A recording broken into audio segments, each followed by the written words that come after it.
May First Friday program. I am Marcy Fessler, President of the First Friday Club Board. In the name of our officers, board members, and committees, I'm honored to welcome you to our luncheon and presentation this afternoon. As a reminder, if anyone needs religious education certification hours, please sign the form at the welcome table. Also on the welcome table are donation envelopes and email forms to join our email list. And we also have flyers for next month's luncheon on that table. For more information on our programs or if we have any changes we've left out this year, like us on Facebook. And we record our programs now and they are linked on our website, or you can subscribe to our YouTube channel. Reservations, as a reminder, are due 1 week prior to our luncheon. As I mentioned last week, it's that time of year where we start looking for some new members to join our board. We are a working board, so we are actively seeking some people who are willing to help advance the work of our Good Friday Club, First Friday Club. We are Good Friday too, on Thursday. So it is a commitment to join the board. We do make you work a little bit, but our subcommittees, we attend quarterly meetings, and we're especially looking for people who would be interested in helping with our marketing and our fundraising. So if you are interested, you can find me after our luncheon. At this time, please check your phone. Make sure it's on silent. Check your watch. Make sure that's on silent too. That's the one I usually forget. Please help me in thanking Dr. Linda Lucarell Miller and Barbara Zorn for sponsoring Heidi today. Thank you. Next month, yes, thank you. It's a big help when we have these people, our sponsors. Next month, we're gathering on June the 5th. To hear Humility of Sister Mary Judy Donner speak on, they are our teachers, the values people who are poor can teach us. And we have been trying to get Sister Judy on our schedule for almost 2 years. So we're really excited that she's going to be here tonight. Really excited. Heidi will entertain questions at the end of her presentation, so take copious notes. Before I introduce Barb Zorn, let's bow our heads, remembering our presenter, all who have gathered in this room, those who are unable to join us, and for our friends and family of the First Friday Club. In a spirit of praise and thanks, we say, God, our Creator, you sustain our lives through the gift of your Spirit and the following of Jesus. Stir in us the desire to learn, to love, to serve more generously, to act on behalf of truth and justice. We ask these blessings in your holy name. Amen. Barb?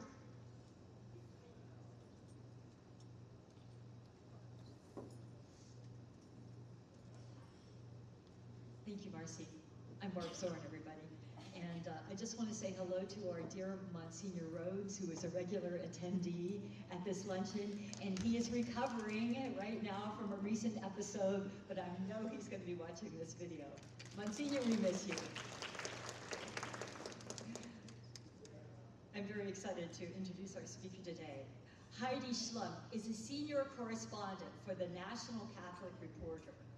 She previously was NCR's executive editor and a national correspondent. As a national correspondent, Ms. Schlumpf conducted in-depth coverage on the influence of money in the church, sex abuse, politics, women's issues, racism, and young people in the church. She previously wrote an opinion column for NCR for almost a decade. Ms. Schlumpf has over 30 years of experience covering religion, spirituality, social justice, and women's issues, having previously served as managing editor of the U.S. Catholic magazine, as a reporter at Chicago's archdiocesan newspaper, and at secular newspapers in California and Wisconsin. Her work has been published by CNN Opinion, Sojourners, and the Huffington Post. She taught journalism as an associate professor of communication at Aurora University in Illinois. A graduate of the University of Notre Dame, Heidi Schlumpf also earned a Master of Theological Studies from Garrett Evangelical Theological Seminary in Northwestern University. Heidi Schlumpf is an author and editor and is based in Chicago, where she lives with her husband and two beautiful teenage children. And she is a proud member of St. Gertrude Parish there. And today, she will present the topic, Has Synodality Expanded Women's Roles in the Church? I give you Heidi Schlumpf.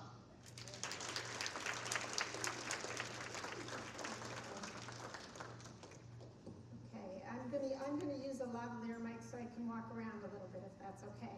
Thank you, Barb, for that lovely introduction. And I am so grateful to be here in Youngstown. This is a city I know well because I live in Chicago, but my husband is from Philadelphia. So we make the drive across Ohio twice a year. And when our kids were little, they could not sit still in a car for 13 hours. So we always would stop halfway through in Youngstown. So not downtown, but on the edge there near the freeway. So I'm very familiar with Youngstown for that reason. But also, I was a good friend of your former bishop, George Murray. So, yeah, that's his soul. So when he was first named a bishop, an auxiliary bishop, he was in Chicago. I was working for the archdiocesan newspaper then, and there were 3 auxiliaries being named and 3 reporters, and we each got assigned to an auxiliary, and I was assigned to George Murray. And I just remember he was such a down-to-earth person. He came in, he was wearing, I remember this yellow windbreaker, and he was just so casual and pastoral, and I'm sure that was your experience of him as well, obviously taken way too soon. So anyway, I was asked to come in and talk about women and synodality, and then last Monday I contacted your organizers and I said, do you want me to talk about something else now that we have a time of papal transition in our church? So they said, no, still talk about women in synodality, but I'm going to leave plenty of time for questions so you can ask me all your Pope Francis and conclave questions then. I think this is still a topic worth doing. See if I can figure out my clicker here. So forward, right? Okay. So I returned to journalism, as you noted. I was teaching communications in journalism, but I came back to being a working journalist in 2017 when I came to NCR full time. And I used to joke that I did it because of 2 men. Okay, now why is my clicker not working? Do I have to point at the computer maybe?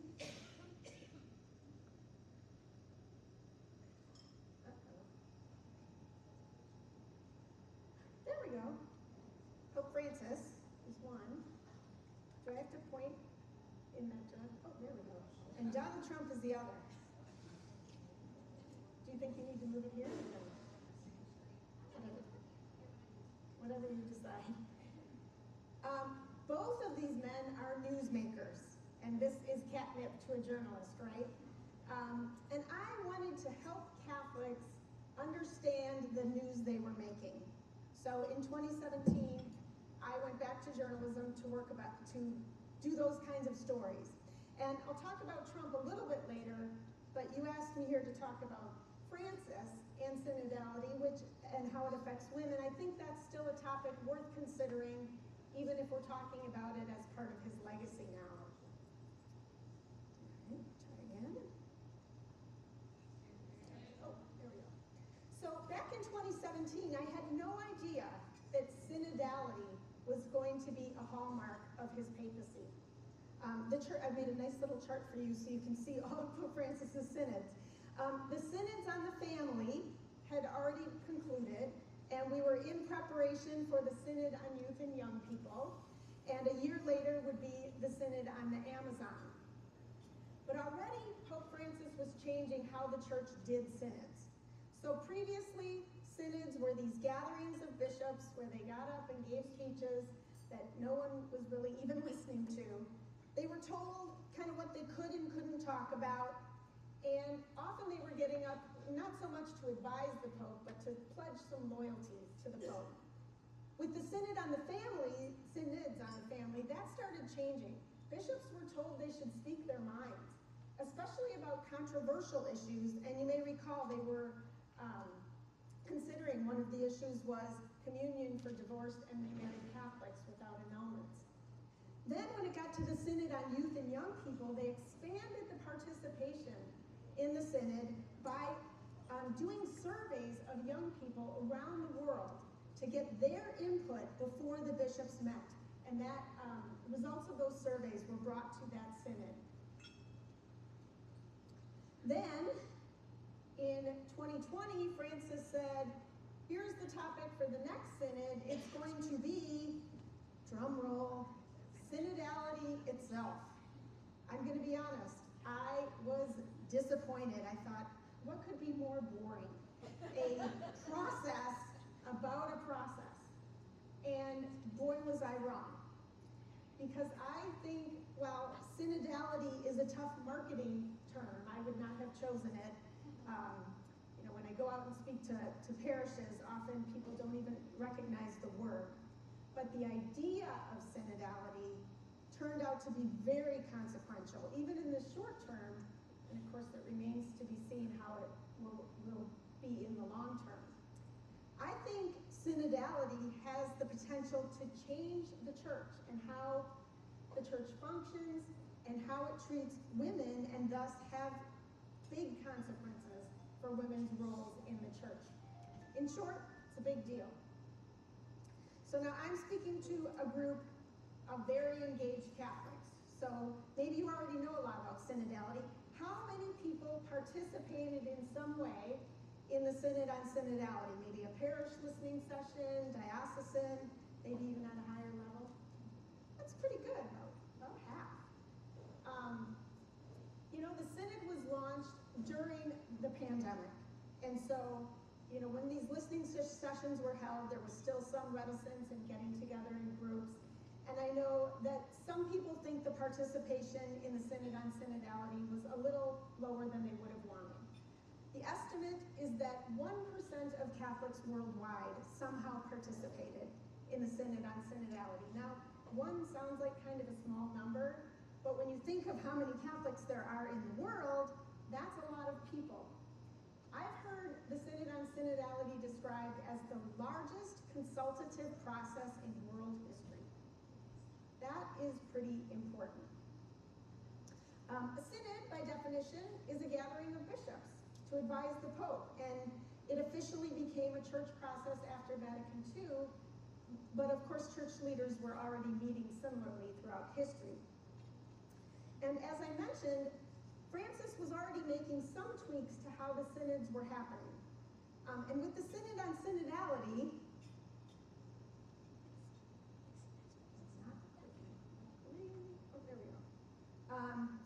he made a very big change, allowing lay people, including women, to be actual voting synod participants. Now, women had already been observers at some synods, especially women religious, but there had been a brother or two who had been a voting member at a synod. And this immediately raised concern, especially among religious women who were like, a brother is not an ordained person, is not a bishop. How come a brother can be a voting member but not a religious woman? So there was a bit of a campaign to get votes for Catholic women, and this is the change that Francis made. So at the Synod on Synodality, there were about 53 women, sisters and other lay women, who were part of the voting membership of the group, which was about 63 people. I believe this is one of Francis's most significant moves. It's hard to imagine this like a decade ago, right? Women sitting at tables with bishops in the Vatican charting the future of the Catholic Church. I think this is pretty groundbreaking, and I hope that Cardinals Cupich and McElroy are correct that it's impossible to go back to not having lay people, including women, at the Synod.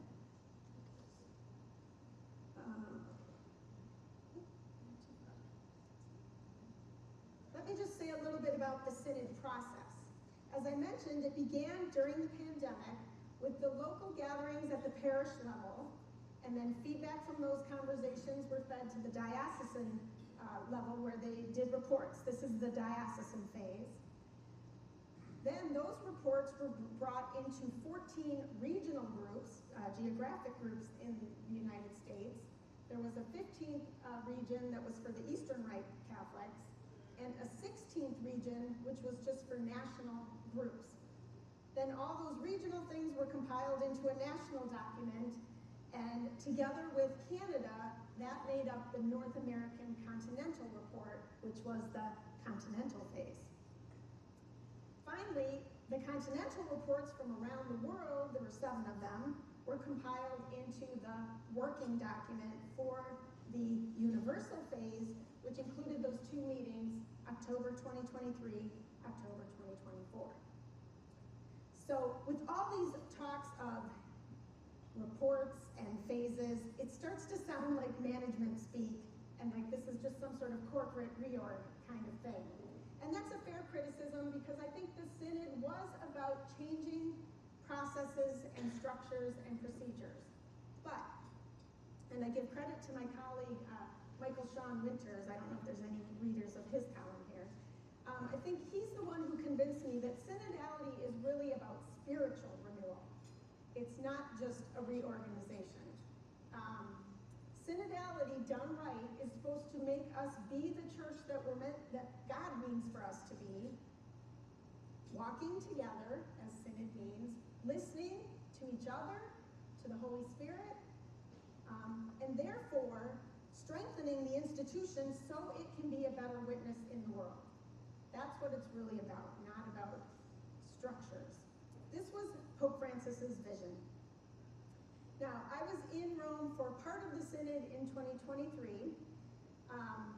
Now, the media were not allowed to be in the room when they were actually holding the conversations, but we got to go in the morning for morning prayer. So this is kind of a view from, I think, where the media would have been. And you can see the Paul VI Hall filled with these round tables.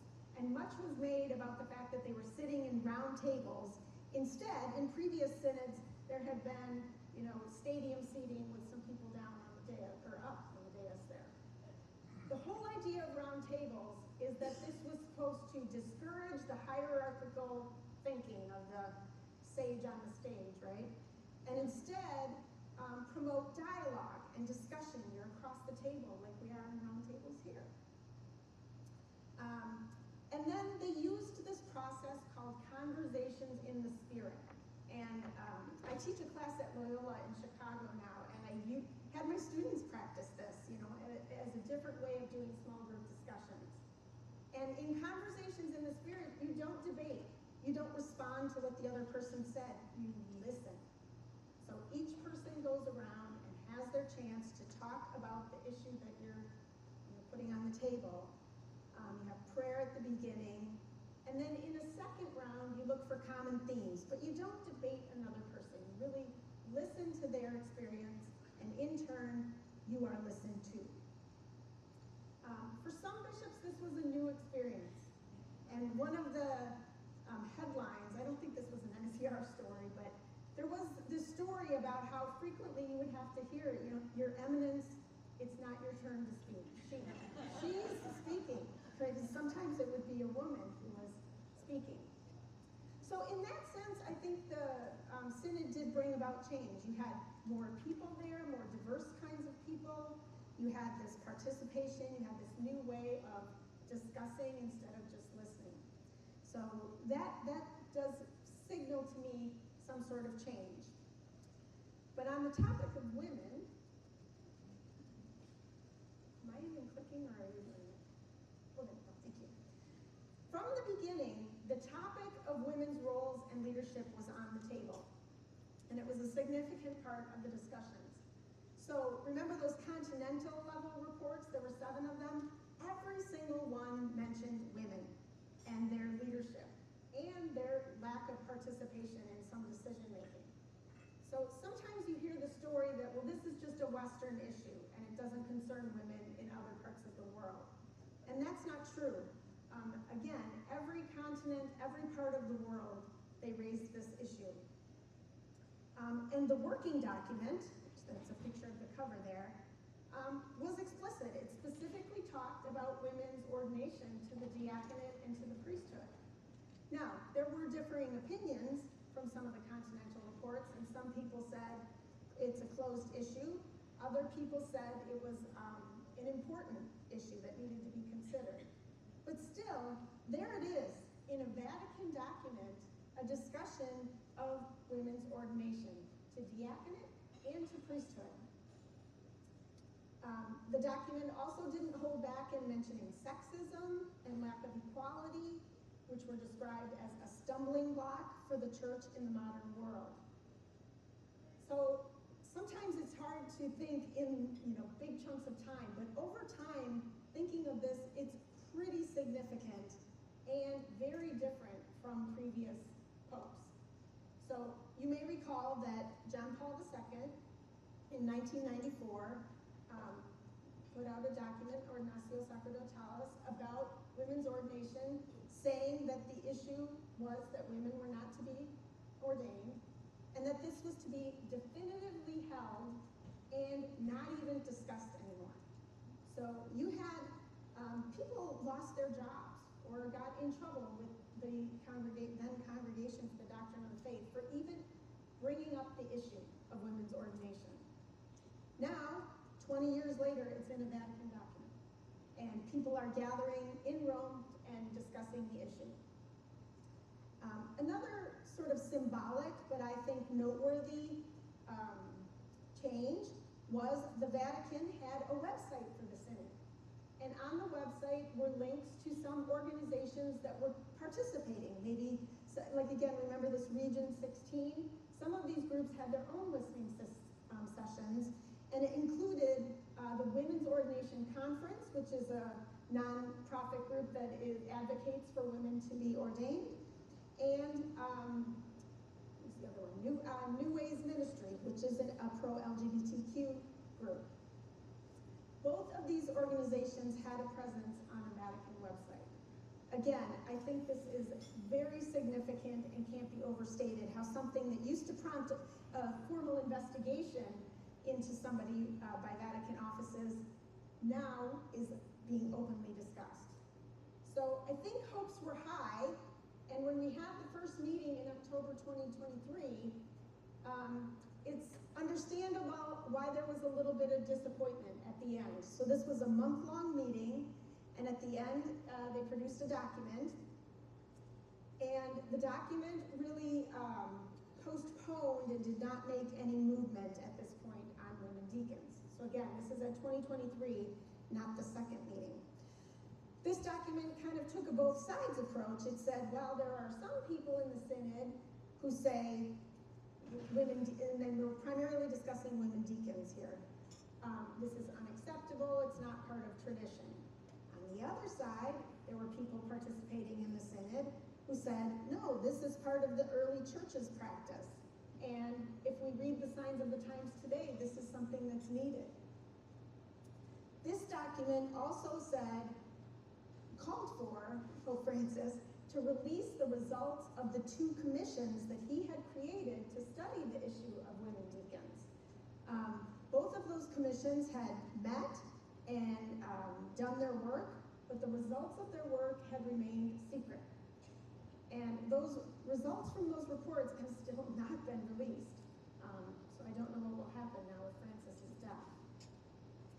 So that's where we were 1 year into the 2 years of meeting. And I will say, some people were disappointed, but I think the general feeling that I noticed is that people didn't want to short circuit the process. We had another year coming. The topic was still on the table. There was a lot of talk about signs of hope and how well that had gone in the first meeting. So that's October. As we're moving towards the next October meeting, in March of 2024, Francis announced that he had created 10 study groups to look at some of the more controversial issues that were coming out of the Synod. And that included the topic of women deacons. Now there were kind of two responses to these study groups. One said, that's great, because these study groups are supposed to continue on even once the Synod on Synodality is over. So this issue is going to keep being discussed. But the other side of way of looking at it was like, committees are where things go to die. And this was not a good thing to have this study group. But again, people tried to keep an open mind. A few months later, the Vatican announced membership in these study groups, like they were all attached to a Vatican dicastery or office, and then they had members, except for one group whose members were not made public, and that's the study group on women deacons. So there were some criticisms about that, and the lack of transparency there. And then as we moved towards the final, last meeting in October of 2024, there started to be some signs that this issue was faltering, this issue of women deacons. So first, Pope Francis gave that interview to Nora O'Donnell, in which she asked him directly about women deacons, and he said no. And this was just, a few weeks actually before the Synod meeting. There also was like a little brouhaha right in the beginning of October. The head of the Women Deacons Study Group is Cardinal Fernandez from the Dicastery of the Doctrine of the Faith. And they were having their meetings, and he skipped a meeting, and our Vatican correspondent at NCR made this public, and the members of the study group were pretty upset. He later apologized publicly, but also he kind of echoed the Pope in saying that he didn't think women's ordination to the diaconate was something that was needed. So this is a common argument against women being ordained to the deacon. You hear it even from Pope Francis, that somehow it would clericalize women, that they don't need ordination to do the work that needs to be done. So that argument is not applied to men, apparently. So I guess it wasn't surprising given, and I wanted to mention a little bit about this group, Discerning Deacons, which also was a group that came about during the Synod, or a little bit before the Synod. This is a U.S.-based group that advocates for women in the diaconate, and I think they were trying to remain hopeful during this process. Let's see here. Oops, we're ahead of it. Can we go back one? There we go. That's right, I got out of order here. So perhaps it wasn't surprising that when it came time for the final document, I know there's a lot of documents in this process, but the final document also kind of punted on the issue of women deacons, as well as openness to LGBTQ Catholics as well. So the Synod participants voted on each paragraph in this final document. And the paragraph on women's leadership and deacons got the most no votes. So I think it was 97 out of the 360. So there was no call for let's move forward with this, but it did leave the issue open, so it didn't take it off the table.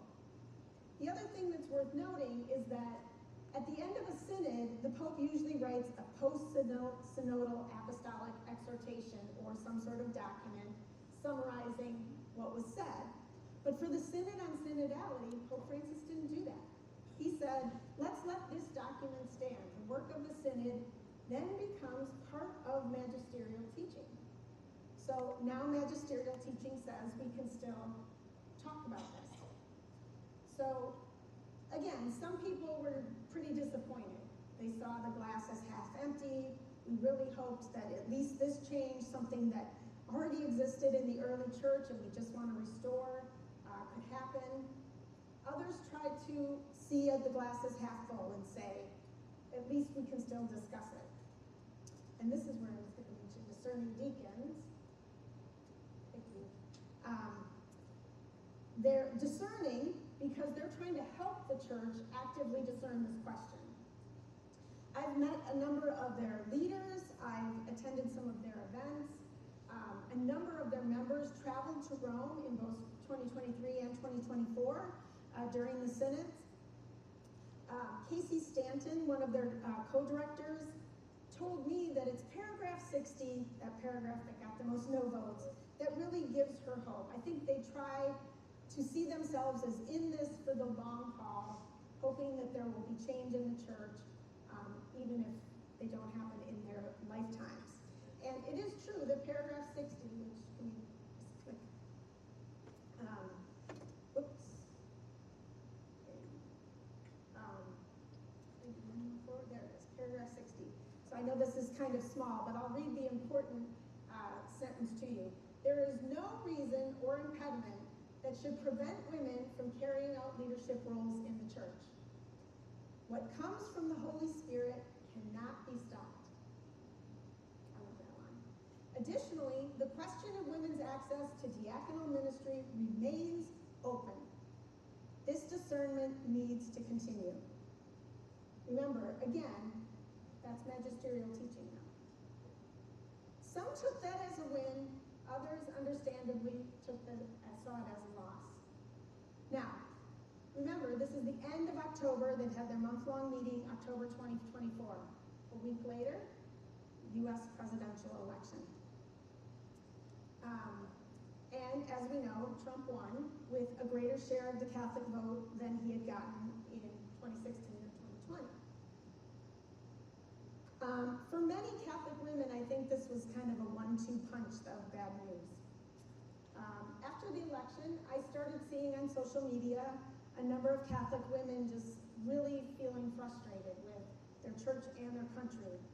So I said, hey, I put a post on Instagram. Hey, is there anybody out there who's reevaluating how they feel about the church in light of the election? And this is something reporters do sometimes to get sources. And I don't know about you, but I'm lucky if I get 2 or 3 people who say, yeah, I'm willing to be interviewed. In the first day, I got 40 young women who responded to me and said, this is exactly how I'm feeling. I want to talk to you. Now, I did not interview all 40 of them, but I interviewed about a dozen. And this is the story that ran. So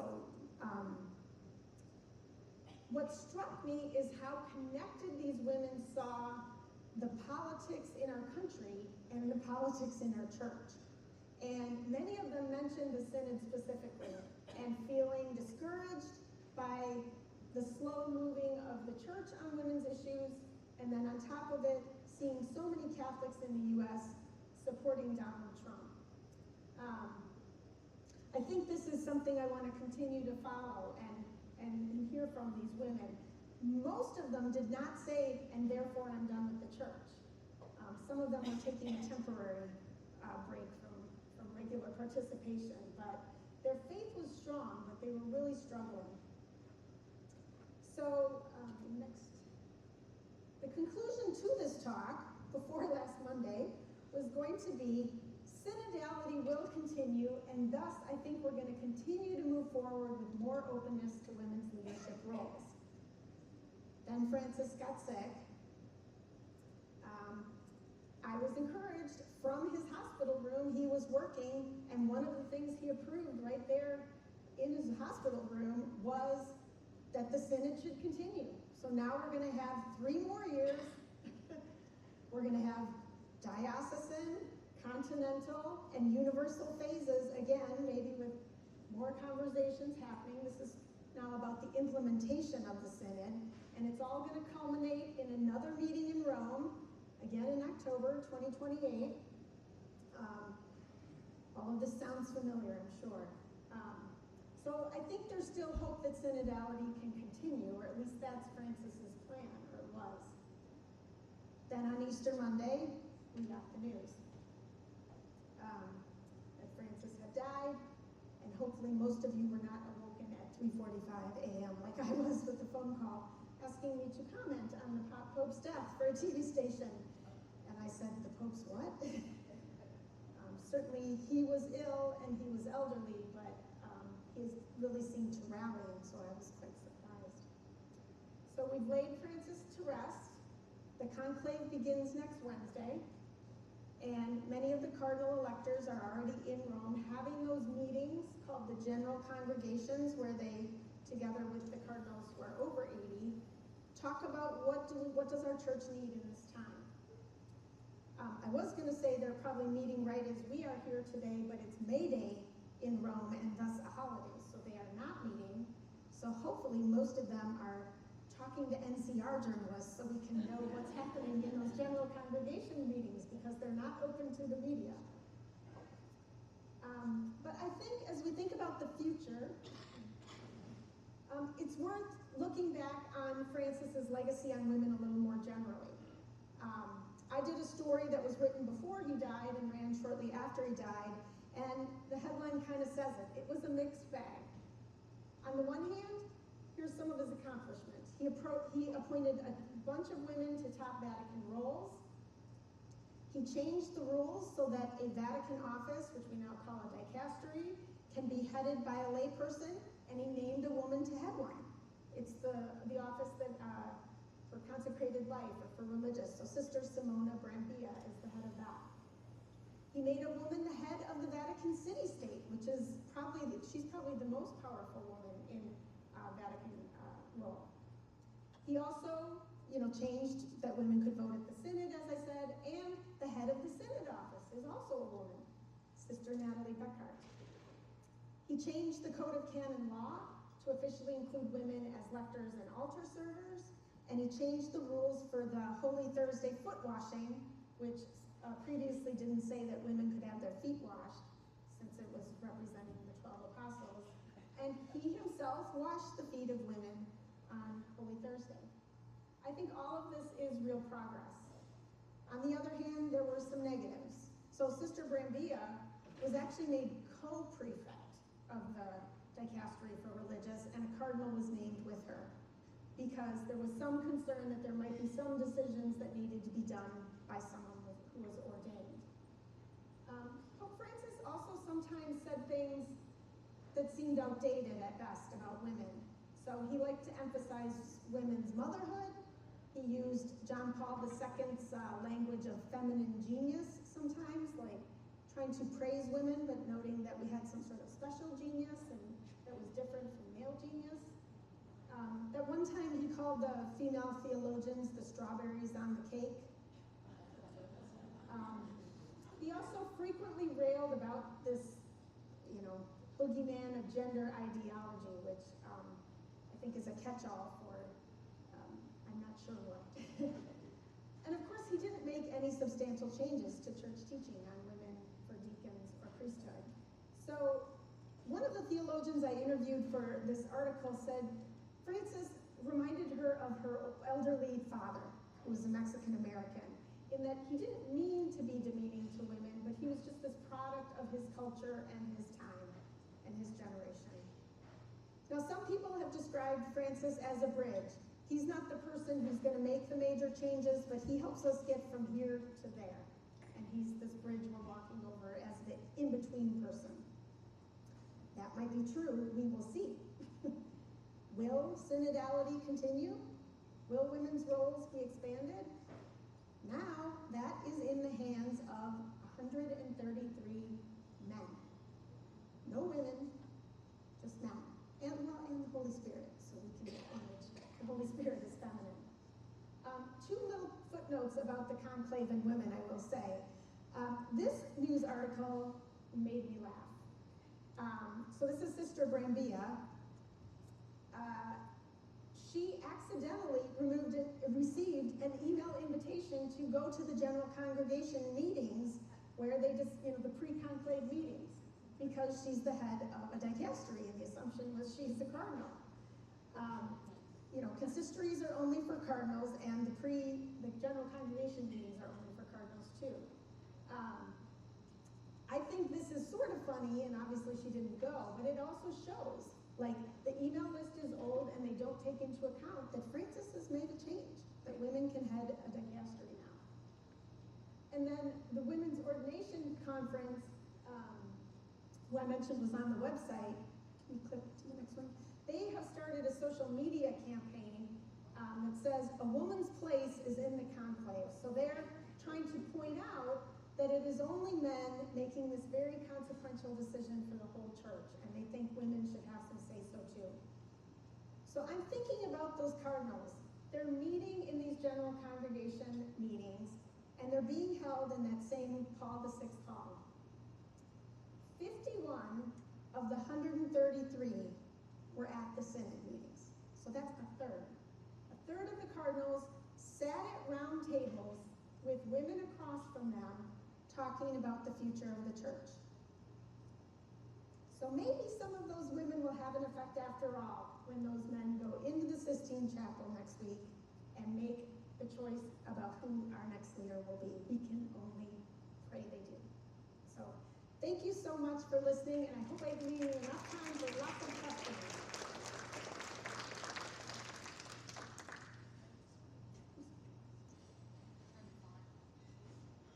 We're good? Okay. We're going to ask some questions to start with. Excuse me. Fantastic talk. Thank you so much. What I had heard as part of the report out from the Synod was that the Pope said because there was this controversy about women's place, as far as ordination is concerned, that meant that the Holy Spirit had not manifested himself or herself. That the Holy Spirit was saying that we weren't ready for this conversation. Can you comment? Is that true? I mean, I don't even know if you've heard this story. That it was because there is all this controversy that the Pope simply stepped back and said, "We're not ready." Yeah, so I think the way that's often described is that the Pope is very concerned about unity. So you may recall last year when he released the document allowing priests to bless LGBTQ people, including people in couples, there was quite an outcry, especially from Africa, where the bishops officially said, we don't accept this, we're not going to do this in our region. And I think his concern when there's a topic that there wasn't, maybe, I don't know if they needed full unanimity, but there was some concern that it was still pretty broken controversy around the issue of women deacons and LGBTQ issues as well. To not rush the church forward. Now I know for many of us it doesn't feel like rushing at all because we've been waiting for decades for more recognition. But yeah, I think that's what I've heard too. I mean, obviously I didn't hear the Pope say that directly, but there was this concern for unity. Now interestingly, I've been reading some reports about the conclave discussions, and this phrase, unity, is being a buzzword for people who would like a Pope who would be in a different vein than Pope Francis.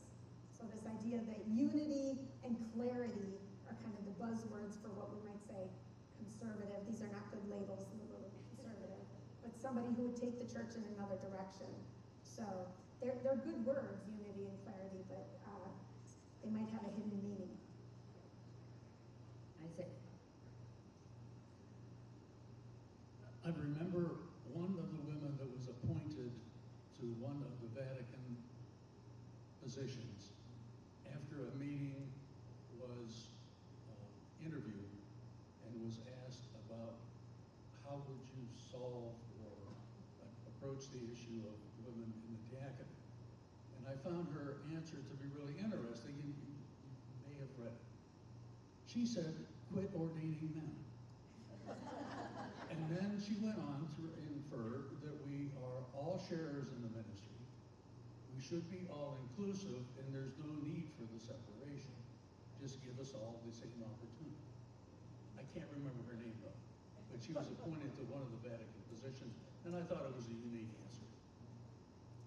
Yeah, I mean, I think I would like to see women's ordination be done, move the church forward because it's the right thing to do. But there's also the practical reality of not enough people choosing priesthood from the small group that's allowed to be ordained right now. And, some people see that as the Holy Spirit is trying to speak and tell us that it's time to open that up to a broader group of people.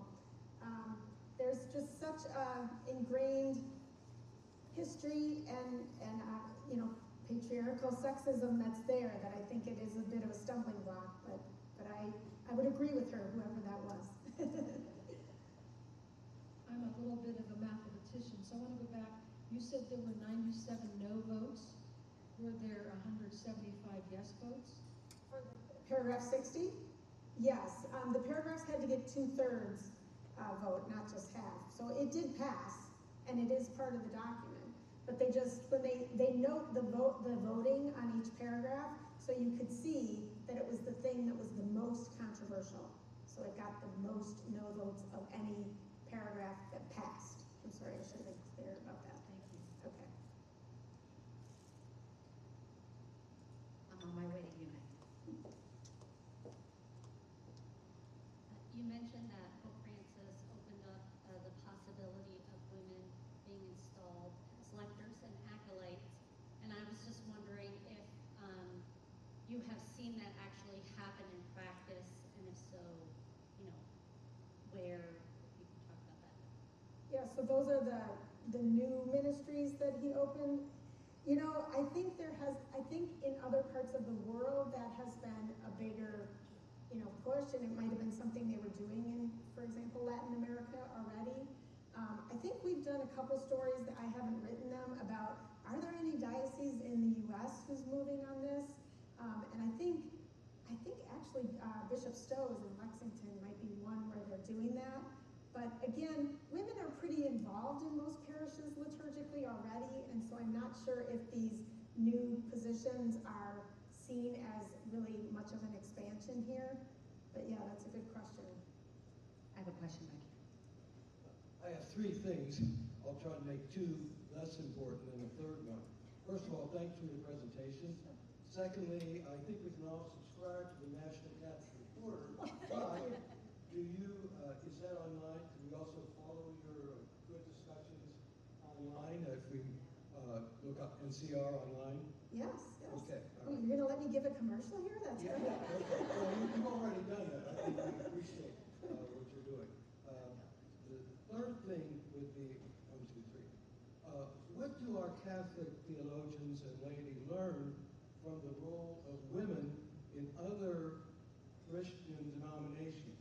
We know there are Episcopalian bishops and Lutherans, and has that factored into some of the thinking? I mean, we can look at our tradition and say, okay, Christ ordained only men, therefore men, all that filtered down into theology, but it seems that one of my thoughts would be, well, those women that are dissatisfied with the role of women in the Catholic Church, could they go to the Episcopalians or to the Lutherans and become bishops and provide? But I realize the big business of that is they lose what we have in Catholicism. So we don't want to go down that road. But it strikes me, how do the other Christian churches favor the role of women? And is that of any influence to us in our Roman Catholic traditions? Then finally, on a less serious note, who are you going to pick? Who are you going to say is in the running for the next Pope? That's all it is. I can't believe that wasn't the first question. Well, let me just say about ordination in Protestant denominations. So actually, I have a number of close friends who have left Catholicism to pursue ordination and have become ordained priests as Episcopalians or in other denominations. And that's an individual choice for every woman about how she deals with a vocational call that she feels she can't answer, which is like not doing what God is calling you to do is got to be a pretty difficult challenge. It's not perfect in the Protestant denominations, and certainly I think there's still concerns about sexism and other issues, but I think it's a big symbol that it's been decades now since some Protestant denominations have ordained women. But with the splits in some of the Christian churches, they sometimes say now, the difference is less between a Protestant and a Catholic. The difference is bigger between a conservative Catholic and a progressive Catholic. So we have these kind of different views of our faith, and unfortunately it's making it seem like that's where the bigger gulf is than with our brothers and sisters who might be in the Protestant faith. So yeah, I think it could be informing us, but then a person who opposes women's ordination can find plenty of examples in our church where they say, well, we don't just follow the Protestants on all kinds of things, so that wouldn't be persuasive. I'm not going to get up here and say on video who I think is going to be Pope, because then I'll be wrong and I'll look silly. We have a list at NCR, and you can go to ncronline.org. We'd love if you subscribe. I think we're in the middle of a fundraising drive right now. But you can get all of our content online for free, and you can go to my my author page there and find my stories. We have a list of who we think are most probable, and our Vatican correspondent, Christopher White, has done individual profiles on each of them, and I think they're being published 1 or 2 a day. Things are changing, though, every day. And so people who were you were thinking were kind of in an ascent are now, maybe saying they're not so much in ascent. There are 2 Americans on the list. So Cardinal Tobin from Newark, not the Cardinal Tobin, I guess, who used to be here. The other Cardinal Tobin. The other one's only an archbishop or bishop. And he is a great guy, redemptorist, priest, and with a lot of international experience. I don't think the likelihood of an American Pope is very possible, but if there were one, he is in the running at least. And then there's an American from Chicago, actually, Cardinal Prevost, who has spent most of his ministry outside of the United States. He is also a religious order priest, and his order is escaping me. He served with his religious order in South America, and then he's been part of the Vatican Curia most of his as a bishop. So your guess is as good as mine. What Michael Sean Winters says, if you're not reading his columns, and he talks to more cardinals than I do, is that he thinks he wouldn't use this term, conservatives don't have the votes.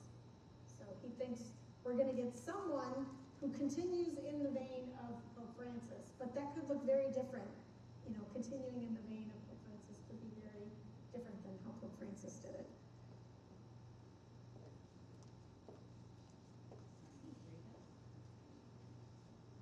I remember when they were doing the diocesan meetings or whatever for the synod, and I didn't fit in any of the categories of these people that were meeting, and that bothered me a little bit, that I wanted to have some input. Yeah, there was a thing you could do online, and it was quite extensive, but I did it because I wanted my thoughts included. I don't know, I just thought maybe it could be a little more inclusive in our diocese. Yeah, I think what we heard on the ground from bishops and even pastors is that this was kind of sprung on them, like, surprise, another big, huge process, and you're supposed to get people together and do all this. And for those of you who work in parishes or diocesan ministry, most of these people are overworked and already have a lot on their plates. And again, this was like in the middle of COVID on top of it. So admittedly, I think that it wasn't always rolled out in the best way possible that everybody who wanted to could feel like they were contributing. And I think they, some places tried to do the best.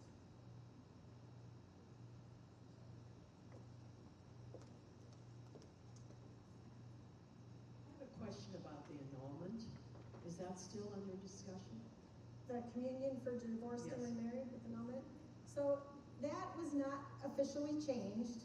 There is a footnote in the document that came out after the synods on the family. So Mors Laetitia is Pope Francis's document that he did, post-synodal apostolic exhortation. A footnote that says that's something that could be considered, but church teaching has not been officially changed on that. And you may recall that after that document came out, some people trace kind of this well of anti-Francis sentiment by some members of the church on the right to that time. So when he put that in that document, that's when people who are very the church to be clear on teaching, decided like this pope is too much and started having this organized campaign against him. And there were some bishops and cardinals, including from the U.S., who sent these questions to Francis saying, answer the question, do you believe in this church teaching or not? The so-called dubia questions that were sent to Francis. And it was very Francis style. He never answered them. So I think he wanted the document to speak for itself, but it didn't officially change church teaching, no. Because as a Catholic, I do struggle that they're not worrying about the divorced family, especially if somebody doesn't want to stay in the marriage and does not want to bring it back up into their life, but yet they're going to support the LBG group. That I really, really struggle with. Yeah. I mean, that issue, it's very similar process, right? So Francis calls the synod, allows the topic to be discussed and be put on the table, but then kind of backs away from actually making any significant change. And so I know, with the secular media kind of summing up the pontificate of Francis, they often talk about, oh, he was so progressive, he was so liberal. He really wasn't that liberal. He didn't change any church teaching really at all, except for some of these small rules about who can head office or something like that. But he was open to discussing and didn't want to close in the church on itself and say just everybody who's fully doctrinally pure can be part of the conversation. And the kinds of conversations he was having or was willing to have were about people who were questioning, and he allowed that questioning. So yeah, it's a step. It might be a baby step, but not. So very similar. Let's talk, the Synod on the Amazon, let's talk about ordaining some married men in Latin America who are already basically doing the work of priesthood, and then backed away from it in the document after the Synod. So kind of a pattern there. I wondered if the next pope, if the next pope does not prefer the Synod in order to make liturgical reforms in the church, will the advances that were made in this Synod be carried forward? The steering committees and the study groups, will all of that continue if the next pope is similarly not in favor of the Synod as a forum and would perhaps prefer a council or some other? That's my first question. I wondered. Well, that's the $10,000 question, isn't it? Like, will that happen or not? I do think, well, I'll put my John Allen hat on because I know you guys have had John Allen many times. He has a saying, a fat pope always follows a skinny pope. And that is true sometimes, but that's not always true. So Cardinal Ratzinger being elected after the pontificate of John Paul II, they were both, one was heavier than the other, but theologically they were on the same page for the most part. So sometimes the cardinal electors just say, this pope who just died or resigned did not finish their work, and we need somebody who can continue it. And it seems to me that that's more what was the case with Francis, even though Francis's pontificate was longer than expected. I would be surprised if the next pope, if the cardinals who are making this decision would pick someone who would not move forward with synodality. It's already, Francis put his finger on the scale by doing it, moving it forward right before he died. So they'd have to undo it, and that'd be pretty big. Thank you. I have just one more comment. You mentioned sexism in the church as a stumbling block, and that kind of language says that the parties that talk about sexism in that way don't understand the strength of feeling that is attached to that. That it just doesn't seem like a stumbling block to me. It's totally unacceptable. And I don't like that the language of the document talks about it in such a loose way. I think that it could be stronger because it's not just a stumbling block, it is unacceptable. Like so many things in the church are unacceptable. Yeah, and I couldn't agree more. And I think we're seeing the proof in the pudding when we see how younger women are, not seeing themselves as able to